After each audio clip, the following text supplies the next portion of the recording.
네, 정치권 상황 자세히 짚어보겠습니다. 이동학 전 더불어민주당 최고위원, 이창근 국민의힘 하나물 당협위원장과 함께하겠습니다. 어서 오십시오. 네, 안녕하세요. 네. 자, 노만석 검찰총장 권한대행이 어제 오후에 사의를 표명했죠. 대장동 항소 포기 닷새만인데 검찰 내 반발 여론이 높았는데요. 이거를 끝내 좀 저버리기 힘들었다 이렇게 보면 될까요? 네, 저는 노만석 검찰총장 대행이 좀 대가 없는 사람 같아요. 약간 쫄보라고 할까요? 그러니까 지금 이 사달이 난 것은 여러 가지 이제 설화를 계속해서 일으켰습니다. 그러니까 네. 본인 스스로가 나도 힘들었다. 나도 위에서 아래에서 중간에 껴가지고 그리고 저 자연인으로 돌아가고 싶다 이런 이야기들을 했는데 그 자리에 좀 어울리지 않았던 사람인 것 같고 오히려 이 과정을 통해서 뭔가 정치 검찰의 말로를 보는 것 같다. 오히려 검찰 내부에서의 전 자중질환이 일어나는 것 같거든요.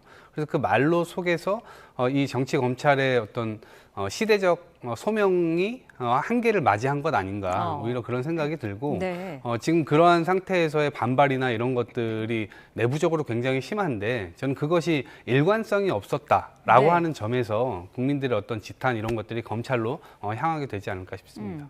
어제 늦게 몇몇 기자들 앞에서 그동안 정권과 여러 문제를 조율하는 과정이 쉽지 않았다 이렇게 토로한 것으로도 알려지고 있거든요. 어떻게 봐야 될까요? 이번 항소 포기 사건만 보더라도 사실은 물론 정성호 법무부 장관은 신중하게 판단하라고 했다고 얘기하지만 신중하게 그리고 종합적으로 얘기했잖아요. 종합이라는 말. 그 말은 사실은 노만석 총장 대행께서 이렇게 받아들일 때는 외압으로 충분히 느껴지는 거죠. 그리고 그뿐만 아니라 그 안에 검찰 해체와 관련해서도 많은 충돌이 있었잖아요. 그런데 물론 검찰이 검찰 해체의 정당성을 스스로 부여했다는 것은 윤석열 정부 당시에 김건희 씨에 대한 기소를 안 한 부분 그리고 이번에 일단락 난 사건이긴 하지만 대장동에 대해서 항소를 안 한 부분 이런 부분이 검찰이 사실은 위협을 받고 스스로 해체의 정당성을 부여를 하고 있다 이렇게 볼 수 있는데 그럼에도 불구하고 이런 모습을 봤을 때는 윤석열 정부 때의 모습이나 이재명 정부 때의 모습이나 뭐가 다를까? 국민들은 이렇게 받아들일 것 같아요. 윤석열 정부 당시에 검찰이 정치 검사라고 해서 얼마나 민주당이 비난했습니까? 하지만 이번에 누가 봐도 사실은 외압 의혹이라는 것은 자명하지 않습니까? 노만석 총장 대행도 얘기했다시피 법무부 차관이 세 갈래의 길을 제시했는데 그 세 갈래의 길이 모두 다 항소 포기였다까지 얘기했잖아요. 그렇다면 분명한 실체를 밝혀야죠. 그래서 그러한 윗선으로부터의 압력도 본인이 굉장히 압박을 받았을 것이고 그리고 이번에 재판 판결문에도 봤다시피 검찰 입장에서는 분명히 다툼의 여진이 있어요. 왜냐하면 1심 판결문에서 배임을 업무상 배임이 아니라 일반 배임을 하면서 그 원인은 배임 금액을 특정을 안 했잖아요.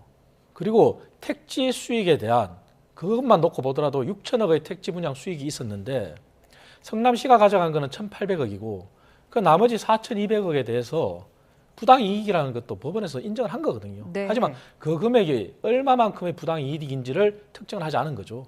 그런데 검찰이 보는 시각은 분양 이후에 수익까지 포함했을 때는 약 7천억이 넘는다. 이게 범죄 집단의 그런 부당 수익으로 본 거죠. 이러한 다툼이 있었는데 그래서 검찰이 내부에 반발이 있는 거죠. 그래서 25명의 검사장 중에서 16명이 반발한 것도 그리고 이 검사장 대부분은 또 이재명 정부에서 임명된 사람들이에요.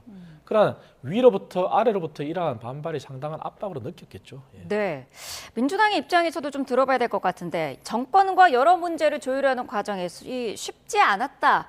이 발언을 어떻게 해석해야 될까요? 그러니까 본인 스스로가 물러날 정도의 결심이 있었다라고 한다면 본인이 오히려 그 결기로 그냥 항소해버리시죠. 그런 결정들을 본인이 해놓고 마치 남 탓을 하고 있어요. 그렇다는 지금 사실관계는 없는 거잖아요. 그리고 포괄적으로 법무부 장관이 원칙적인 측면에서 그런 이야기들을 저는 할 수 있다고 보는데 그런 지점에서 그것이 마치 외압인 것이냐 해석되도록 지금 만들었단 말입니다. 그리고 퇴임식을 할 때 뭔가 더 자세히 이야기한다라고 이야기를 했었는데 실제로 제가 이분이 지금 하는 걸 보니까 그저께 휴가 내고 집에서 쉬었단 말이에요. 근데 그걸 보니까 스스로가 얼마나 힘든 이 결정을 한 것인지에 대해서는 제가 이해는 하겠어요. 그런데 그 자리라고 하는 그 공직자 그 검찰총장 대행이지만 비록 그 자리의 무게감이